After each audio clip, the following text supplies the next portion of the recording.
Hi everyone. आज हम बात करेंगे अभी जो दिसंबर जनवरी 2024-25 सेशन में आप लोगों के एग्जाम्स चल रहे हैं या ख़त्म हो चुके हैं। अब इसमें यूएफएम का केस काफ़ी बच्चों के साथ लगा है। काफ़ी बच्चे अलग अलग तरीके से यूएफएम करते समय पकड़े गए हैं कि जेब से मोबाइल फ़ोन निकल गया, या कोई स्लिप लेके चला गया, चीटिंग करते समय पकड़ा गया, या कोई भी XYZ रीज़न से आपके फ़ोन में आपका यूएफएम केस बन गया। तो अब आगे क्या प्रोसेस होगा इस यूएफएम केस का? देखिए, सबसे पहले क्या होता है, जब किसी का यूएफएम बनता है, कंफर्मेशन आती है कि हाँ जी इस बच्चे का यूएफएम बन गया, तो उसके बाद उसके पास ईमेल आता है एग्जामिनेशन ब्रांच द्वारा। उस ईमेल में हर एक चीज़ बताई जाती है कि आप इस दिन इस सब्जेक्ट के केस में यूएफएम करते समय पकड़े गए थे। जो भी आपका केस होता है वो डिफाइन करा जाता है कि आपका मोबाइल फ़ोन पकड़ा गया, या आपकी स्लिप पकड़ी गई, या कार्डबोर्ड में कुछ लिखा था आपने, जो भी चीज़ें हैं वो चीज़ें जब लिखी जाती हैं ईमेल में आपको भेजा जाता है। और ईमेल कभी भी आ सकता है, जनरली 1 महीने के अंदर वो ईमेल आ जाता है। कुछ कंडीशन में तो बहुत जल्दी हफ्ते या 2 हफ्ते में ईमेल आ जाता है। अब ईमेल जब आता है तो उसमें साफ-साफ लिखा रहता है कि आप अपनी स्टेटमेंट दीजिए कि इसके रिस्पॉन्ड में आप क्या कहना चाहते हो। क्या आप गिल्टी हो या जो भी चीज़ें हैं, तो आपको प्रॉपरली उस ईमेल का रिप्लाई देना होता है कि हाँ जी सर, मेरे से मिस्टेक हुई है, जो भी चीज़ें हैं।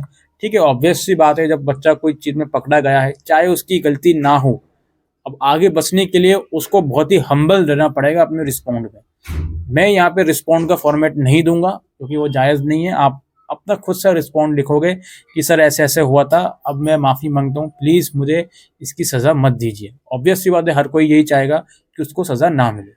तो जो भी आपका ईमेल आता है उसका रिस्पॉन्ड आप करोगे कि भाई मुझे सर इसकी सज़ा मत दीजिए और मैं माफ़ी मांगता हूँ, आगे से ऐसा नहीं होगा।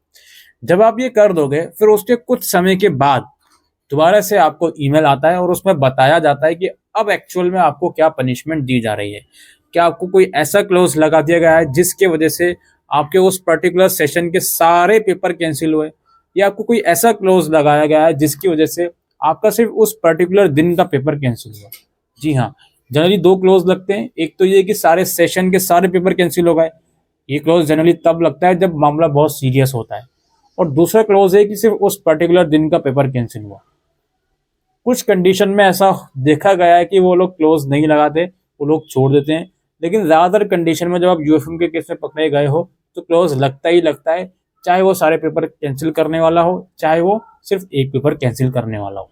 तो अब जब आपको क्लोज लग जाता है तो आपको ईमेल के थ्रू बता दिया जाता है कि आपको हमने ये पनिशमेंट दी है।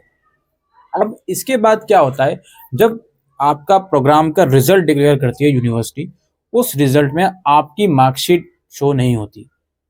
चाहे वो रेगुलर का हो, एनसीएफ का हो या एसओएल का हो, आपकी मार्कशीट शो नहीं होगी। आप रिजल्ट देखने की कोशिश करोगे, वहाँ लिखा है result will be declare later, या रेगुलर वालों की तो मार्कशीट ही वहाँ पर नहीं आएंगी। तो अब ऐसी सिचुएशन में क्या होता है, आपको पनिशमेंट भी मिल गई, कंफर्मेशन मेल आपको आगे कि हाँ जी ये पनिशमेंट मिली है, उसके बाद रिजल्ट भी डिक्लेयर हो गया, आपकी मार्कशीट नहीं आई। आपकी जो मार्कशीट है फिर एक्चुअल में जब रिजल्ट यूनिवर्सिटी डिक्लेयर करती है उस प्रोग्राम का, उसके कुछ हफ्तों के बाद, जनरली 1 महीने या 40 दिन के बाद आपकी मार्कशीट शो होती है। अगर उतने टाइम तक भी नहीं शो होती तो आपको एग्जाम ब्रांच जाकर बात करनी होती है।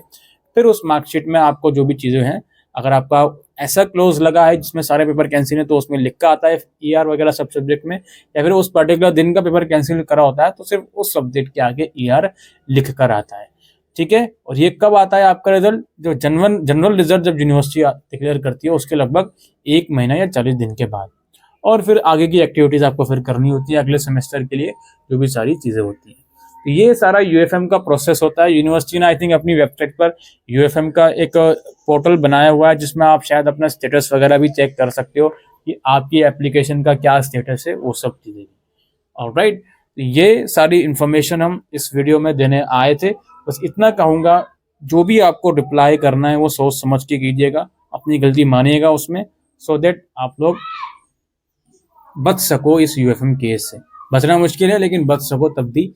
1-2% जो भी चांसेस हैं वो भी हम साथ में लेकर चलते हैं। ठीक है, तो उम्मीद करते हैं ये वीडियो आपको यूजफुल लगी हो, तो वीडियो को शेयर कीजिएगा। Thank you.